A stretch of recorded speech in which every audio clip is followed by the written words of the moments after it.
we're going to be talking about which free IRA option is right for you.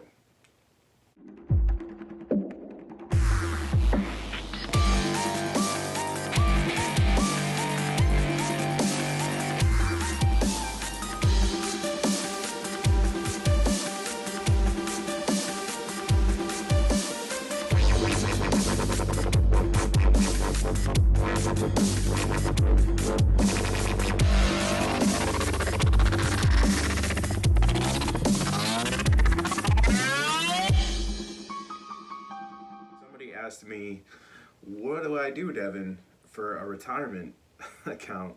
And I said, well, there's two good options. I said, depends on if you want it done for you or if you want to do it yourself. So if you want to put in the time and the effort, you can do that.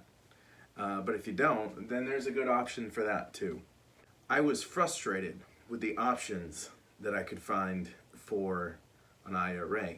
It seemed like everybody was trying to yank me. Everybody had something that was a catch. A good example of an industry that the internet fixed for all of us and made more fair, there was something called cable television, and it's still around today for everyone who believes in paying ridiculous amounts for content they'll never have to watch. Cable internet charges for advertisement spots on its network. Every time an ad is playing, they're double dipping from the advertiser and they're taking from you, the consumer. To get to the point, there are two main ways that you can invest in your IRA for no fees at all. Basically, any float, any cash that you have in your account, they loan it out on margin and you get an interest. It's very similar to how you make money in a savings account, which is cool. Now is a good point, if you've liked this video so far, that you can like or subscribe to my channel. If this is the second video you've watched, then you're gonna be a likely subscriber. First of all, an IRA is great because you don't have to pay capital gains tax and dividend tax. That's why an IRA is superior for saving for retirement.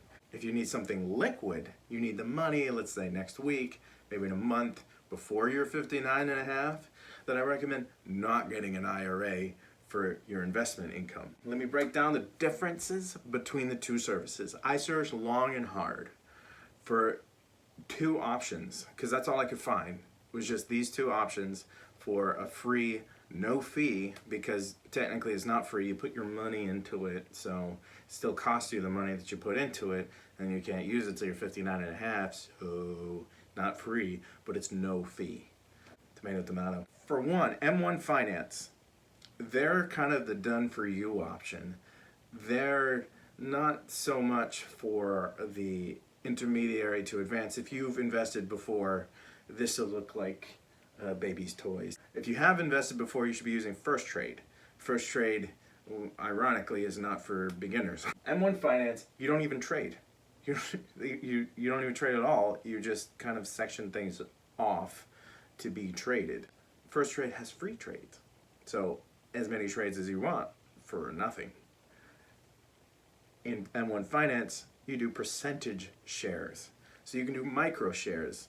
So you could say, I want this amount of my money to go towards Facebook, and that amount of your money will go towards Facebook. And you'll be a part of the pool, even if it was like $3.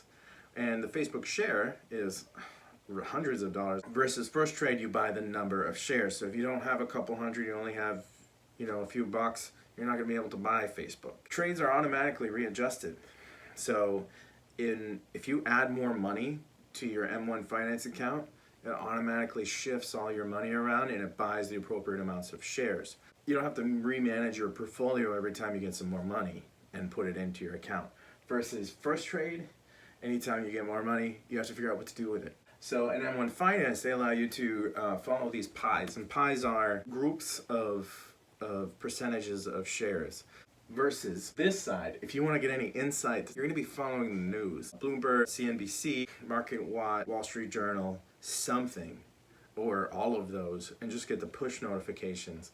And usually the story, a big story, is covered on all media sources, and you know the market's going to go in the direction of the slant of the news. Once a day is the only time where M1 Finance updates your actual shares. You can't all of a sudden go, oh wait, I don't want to invest in Apple anymore. They're going to have some bad news come out. I just got some inside information. Well, too bad. Sucks for you, because you can't take it out till the next day. Versus first trade, you get between 8 a.m. and 8 p.m. you can make trades. M1 Finance, you can follow expert pies. And what I mean by that is there are these funds that you can subscribe to that represent, let's say, Berkshire Hathaway, and can mimic their investments based on their latest filings with the SEC. In first trade, you don't get that, but you do get some pretty interesting charts on your phone.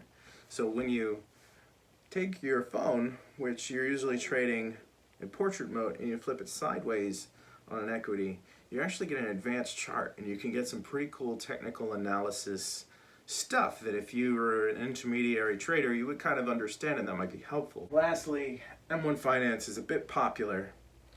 It's new, it's edgy, it's great for beginners, and most people are beginners, so you're going to hear a lot more about it. Versus first trade, it's been around a while.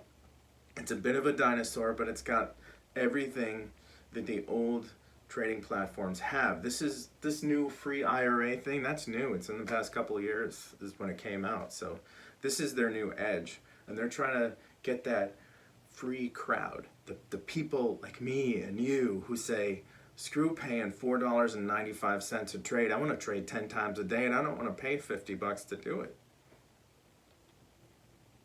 Yeah. Lastly, I want to give you some tips. So let's say you want to get into M1 Finance or first trade. Well, I have a couple tips for you. One is avoid mutual funds and ETFs. Sound like a great idea. They're so easy. You can put your money into them, and they track a whole collection of stocks and bonds. But there's one catch, and that's that they each cost a fee. Because they're so easy, they know people are going to buy them. But you can actually go to etfdb.com and check out their holdings, and their top 2-3 holdings move the ETF more than anything else. So you can actually save some money, sometimes upwards of 2.5%.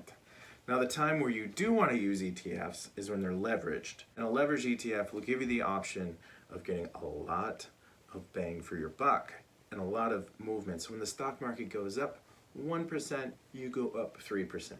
When the stock market goes down 1%, you better get out because you're going to lose 3%. One of the reasons why I like these two options is that they give you the option to not invest in mutual funds. A lot of these done-for-you options out there that not only charge you a lot of fees and double dip like the cable companies, but they also get kickbacks from the mutual funds, which is messed up. They say, here, pick from these 30 mutual funds, and you say to yourself, how do I want them to rip me off? If you like this video and you're looking for a way to comment, tell me some service that yanks you. Something that you had to pay for in more than one way. It had a fee, but then it had something else. A good example is a trade show. Anytime you go to a trade show, everybody at the trade show, before you get there, has already paid to get there. What I mean is the vendors that are selling you the stuff actually paid for the block that they are set up in. And then you go and you pay a fee to see them. So the trade shows are double dipping. I always had a problem with that. It never seemed quite right. You should never double dip as a business practice. The only reason to double dip is to actually cut down the amount of customers that you want. That's it. See you later.